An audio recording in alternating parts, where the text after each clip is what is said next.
Hello everybody and welcome to lesson 16 on the Save My STEM Physics channel. This is the third lesson of wave interactions and it is about total internal reflection. So we'll just be going over what total internal reflection is, why it occurs, and sort of just the general physics behind it, supported by the equation, the law of refraction, or Snell's law, which we went over in the last lesson. So let's just get straight into it. Total internal reflection is when I'm gonna get into this a little bit more deep in the latter parts of the video, but total internal reflection is when light hits a boundary and instead of getting refracted through the boundary at a different angle, so that's not gonna happen, it instead reflects at the same angle to the normal in the opposite direction. So why does this happen?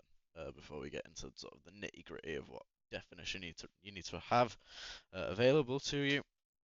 So imagine we take our proof from the last episode or last lesson, which I recommend you should go and watch for a voiceover of this about which angle is going to be greater during refraction. So if N1, the refractive index of the first medium, is smaller than the refractive index of the second medium, judging through all this maths, which I'll just repeat for you so you don't have to go and sift through that video, we can write N1 sine theta 1 equals N2 sine theta 2, and then we can sort of diminish that down into two separate equations where we can get sine theta 1 equals n2 sine theta 2 over n1, and sine theta 2 equals n1 sine theta 1 over n2. So if n2 is greater, then that means this entire fraction is going to be smaller. So that means sine theta 1 is greater than sine theta 2. So if sine theta 2 is smaller than sine theta 1, then this is true, which means theta 1 is greater than theta 2, which is why when we look at refraction, let's say this is air and this is glass, it's going to enter like this. Sorry, my highlighter's running out. It's going to enter the glass like this. We're going to have our normal, and then it's going to sort of bend towards the normal. It's going to have a smaller angle of refraction, which is where this comes into play. But let's suppose it's the opposite way around, where n1 is actually smaller. Sorry, n1 is actually greater than n2. So sorry about that cut. Just had to think about what I was doing for a second. So if this section with the weird like rectangle kind of thing is glass and then the outside of it is air, then light entering at this angle is going to curve away from the normal, right? So if this is the angle, this is going to be a greater angle on the outside because glass has a greater refractive index than air. So this will be true, making theta 1 smaller than theta 2, which is sort of the converse of this proof here.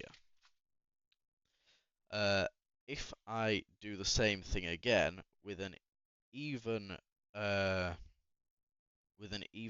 steeper angle like this, so it's a super small angle of incidence, my angle of refraction will curve even closer to the boundary and it's going to be even further away from the normal. And once we get to a certain angle, what's going to happen is it will refract along the boundary, which we can see here. So the refracted wave is actually refracting along the boundary. So what happens for an angle even closer to the normal? Like like that. Surely that means that it'll refract onto the inside. And yes, that's what happens, but it's a little bit different because we can no longer use our signs really, um, because we will approach some undefined values, which is yeah, and we will end up with something like this, where uh, it will reflect at the same angle. And so that's what total internal reflection is. So now we need to just discuss the nitty-gritty of it. So total internal reflection, or TIR, has two conditions. N1, so the first refractive index, is greater than N2. So it has to be something like glass into air or glass into a vacuum. And theta 1 has to be greater than theta c. But what is theta c? Theta c is this angle at which it begins to refract along the boundary. And how do we figure that out? If it's refracting along the boundary, that means it is 90 degrees to the normal, which means that theta 2 must equal 90 degrees, right? And then we're going to go back to our equation, n1 sine theta 1 equals n2 sine theta 2. Theta 2 equals 90. So n1 sine theta 1 equals n2 sine 90. Now, if you want to punch that into your calculator, or you just know exact trig values, that means that sine 90 equals 1, so n1 sine theta 1 equals n2, sine theta 1 equals n2 over n1, and therefore theta 1 equals sine inverse of n2 over n1. And that's how you find the critical angle.